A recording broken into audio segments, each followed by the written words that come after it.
오늘 이사야서 50장 4절로 9절 말씀을 가지고 성령 강림 후 17번째 주에 저와 여러분이 함께 나눌 말씀은 여호와께로부터 오는 지혜라는 제목입니다.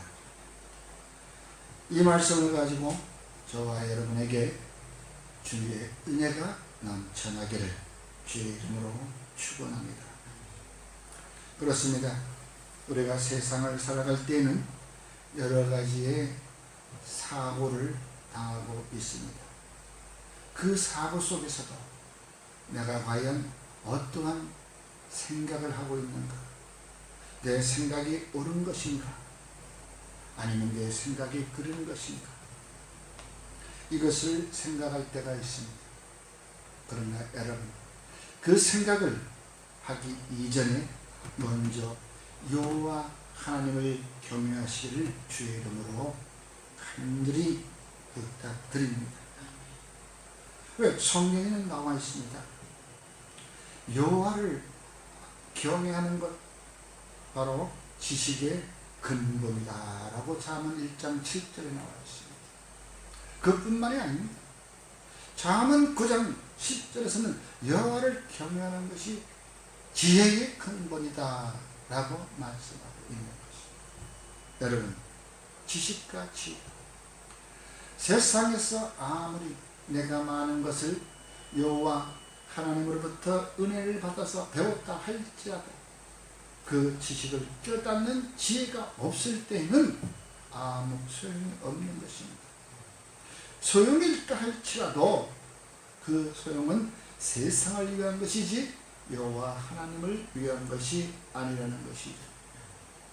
여호와 하나님께서 나를 피조물로 만든 이 땅 위에서 죽어가는 영혼들을 예수님께로 인도하도록 전하도록 하는 것이 말씀을 전하도록 명령을 받고 태어났다는 것을 우리가 알아야 되는 것입니다. 그러므로 여호와를 경외하는 것, 모든 지혜와 지식이 근본이 된다는 것을 우리는 알아야 되는 것입니다. 욥기 32장 9절에 보니까 엘리야라고 하는 그 가장 욥이 고통당할 때에 나이 젊은 사람이 있었습니다. 그 친구들, 엘리바스나 또한 빌닷이나 소발 같은 이러한 사람들은 욥이 하는 얘기에 따라서 대답을 하는데도 거기에 맞는 말을 하지 못합니다. 그래도 그들은 그 지역에서는 좀 남다 긴다 하는 배울 만큼 배웠다고 하는 자들이지만 욥의 앞에서는 말을 대답을 할 수 없어요. 그래서 지금 그 엘리야라고 하는 그 젊은이가 이야기합니다. 조심스럽게 얘기합니다. 여보세요. 저는 나이가 돼서 여러분들 손에 낄 수가 없었으나 항상 듣고 있다 보니까 너무나 답답해요. 주께서 말씀하시기를 사람의 속에는 영이 있고 전능자의 숨결이 사람에게 깨달음을 준다는 것입니다. 우리가 아무리 하나님의 영을 우리에게 불어넣어서 인간이 되었지만은 그러나 주님의 숨결이 우리에게 들어와야 깨닫는다. 성령이 우리에게 들어와야 임해야 주의 말씀을 깨닫기도 하고 세상의 지식을 깨닫는다는 것입니다. 여러분, 성경을 읽고 수십 독을 읽고 100독을 하고 해도 깨닫는 지혜가 없으면 그것은 하나의 지식으로밖에 남지 않는 것이죠. 지식으로 남아서 그 지식은 남을 정죄합니다. 남을 정죄뿐만 아닌 것이 아니라 또한 그 사람에게 또한 책망까지 합니다. 여러분, 그 말씀을 깨닫는 지혜가 주님으로부터 우리에게 임하면 이제 그 말씀을 가지고 사람들을 향하여 권면의 말이 들어갑니다. 그리하여 그들을 주께로 인도하는 인도자가 되는 것이죠. 그것이 곧바로 저와 여러분들이 먼저 해야 할 것입니다. 여러분, 우리가 늘 주님 앞에 나가서 깨닫는 지혜를 주시기를 주님 앞에 간절히 간구하십시오. 그리하여 세상에 나아가 예수는 그리스도라고, 예수는 구세주라고, 그 구세주가 나의 삶 가운데서 함께 하시는 자라고 외치는 저와 여러분이 되기를 주의 이름으로 축원합니다. 우리가 이와 같이 그 말씀을 전하거나 또한 이 세상에 나가서 얘기할 때는 담대함이 있어요. 담대함은 아무나 가진 거죠. 내가 말씀을 깨달았을 때라야 담대함이 생기는 거예요. 왜? 알고 있으니까. 무슨 어떠한 그 사물에 대해서 알고 있는 지식이 풍성하면 남들 앞에 나가서 꿀리지 않잖아요. 네? 그래서 우리는 항상 그러기 위해서는 말씀을 항상 가까이 하여야 된다라는 말입니다. 오늘날 세상은 말씀이 풍성하고 넘쳐나서 그 말씀 제대로 들으려고 하지 않아. 여기에 가도 있고 저기에 가도 있고 길거리에 넘쳐나는 것이 말씀이야. 내가 듣고 싶으면 언제든지 가서 들을 수 있어. 그러니 걱정하지들 마라. 너희들 일이나 잘해. 이러면서 세상 사람들은 자기 볼 일이 바쁩니다. 그리하여 이 말씀을 깨닫는 자도 없고 하나님을 찾는 자도 없다고 로마서 3장 11절에서 말씀하고 있는 것입니다. 말씀을 깨닫는 자도 없고 하나님을 찾는 자도 없다. 여러분, 이 말씀은 과연 우리가 어떻게 받아들여야 될까? 딱 더도 말고 들도 말고 나의 자아를 깨뜨리십시오. 욥이 여호와 하나님의 말씀을 듣고 나는 죄인이로소이다 라고 고백하는 것처럼 나의 마음을 정화시킨다는 것, 나의 마음을 비운다는 것, 여러분 흔한 일이 아닌 것입니다. 네? 우리 고린도전서 13장 11절은 사도 바울이 얘기합니다. 내가 어렸을 적에는 말하는 것도 어렵고 또 그뿐에 또 깨닫는 것도 어린아이와 같았고 그뿐이 아니라 생각하는 것도 어린아이와 같다라고 고백하고 있었습니다. 그러나 장성한 후에는 이 모든 것을 버려버렸다. 그 말은 곧 바로 내가 세상에서 배운 그 초등학문을 가지고 너희들을 정지하러 다녔다가 이제 주님을 만나고 난 후에 깨닫고 난 후에 세상 것을 다 버렸다는 것입니다. 그러면서 그는 나는 괴수 중에 괴수라고 자기를 고백하며 주님 앞에 엎드립니다. 여러분, 이와 같이 우리는 담대하였던 그가, 세상의 지식으로 로마의 지식으로 담대하였던 그가 이제 주님을 만나고 난 뒤에 다 부질없는 거였다. 깨닫고 여호와 하나님을 다시 섬기며 이제 그는 로마의 법정에 가서 담대히 주님을 증거합니다. 여러분, 이와 같이 저와 여러분들은 말씀을 항상 가까이 하기만 하면 거기에는 성령 여호와의 숨결이 저희에게 벌어진다는 것을 믿으십시오. 여호와의 숨결이 사람에게 깨달음을 준다고 했습니다. 숨결은 뭡니까? 르아, 성령인 것입니다. 성령의 조명이 있어야 말씀을 깨달을 수가 있는 것이고, 말씀은 성령 받은 사람들이 말씀을 기록하는 것이었습니다. 그래서 누가복음 15장 1절에도 이와 같이 말씀하겠습니다. 모든 세리와 죄인들이 말씀을 들으러 가까이 나아갔다.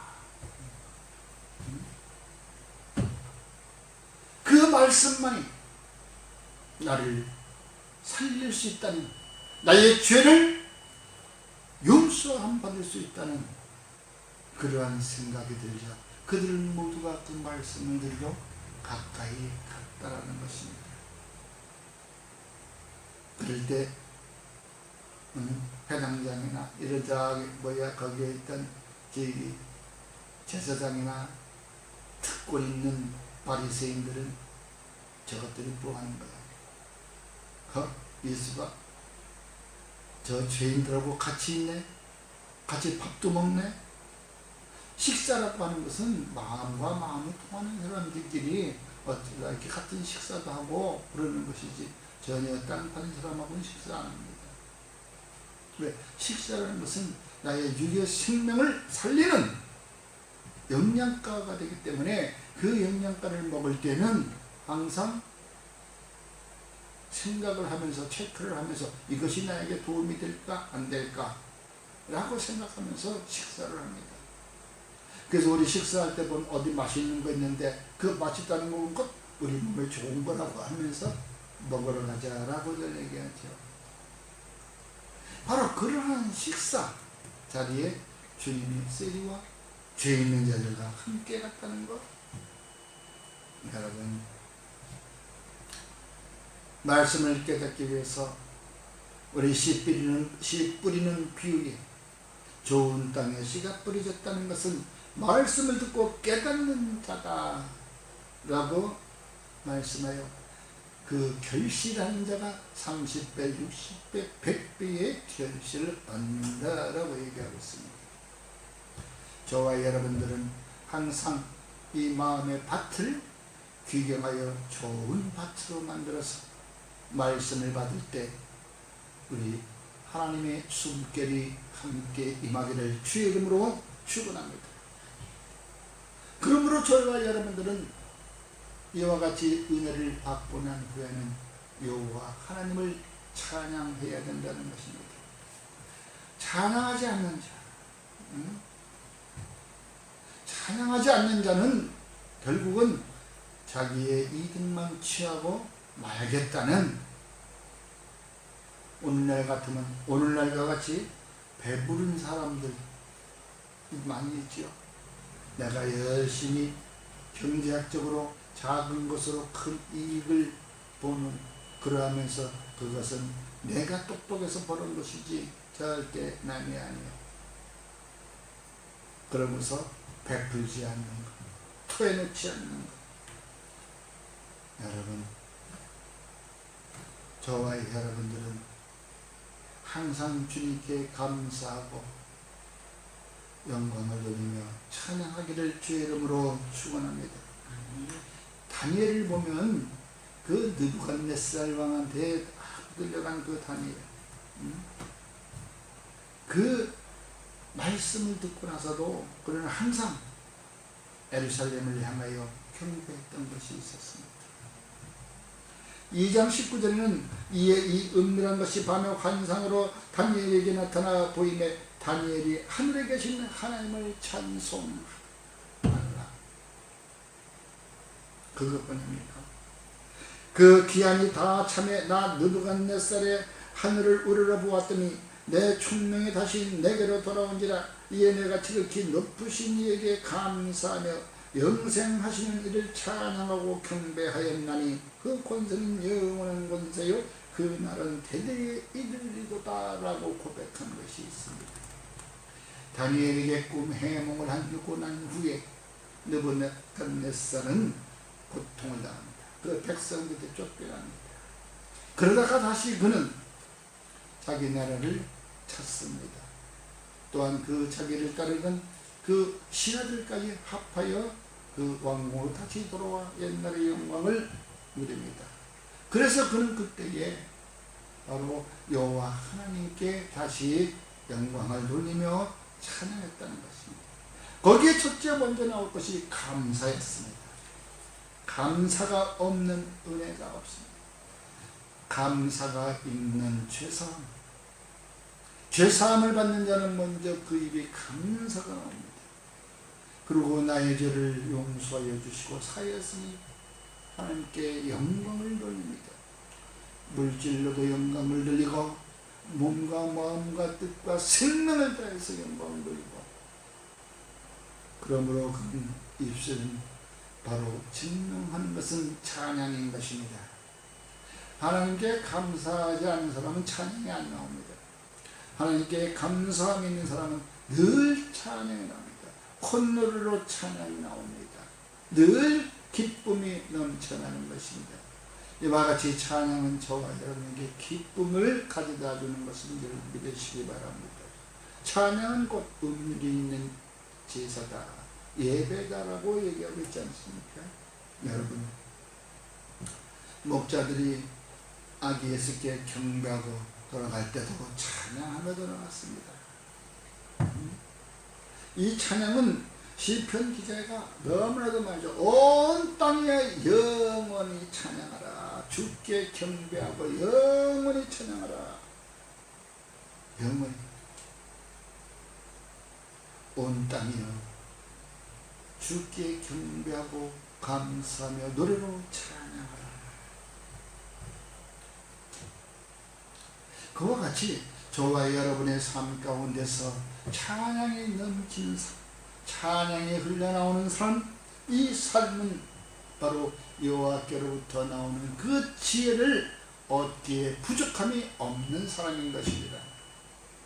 그러므로 이제 이 시간 이후로부터는 주님께서 오는 지혜를 받는 것에 부족함이 없는 저와 여러분이 되기를 주의 이름으로 축원합니다. 기도하겠습니다. 고마우신 아버지 하나님, 이 시간에도 이 미련한 것들을 불러 모아 주의 숨결을 불어넣은 우리에게 지혜를 허락하시는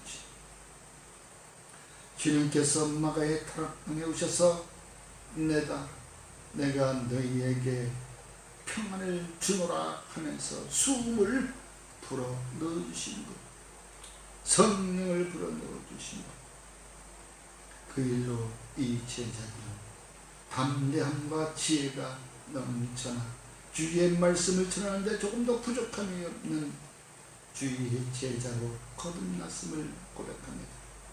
주여, 이 시대에도 주의 말씀을 붙들고 살아가는 저희들에게 지혜를 허락하시고 주의 성령이 떠나지 않게 하여 주시옵소서.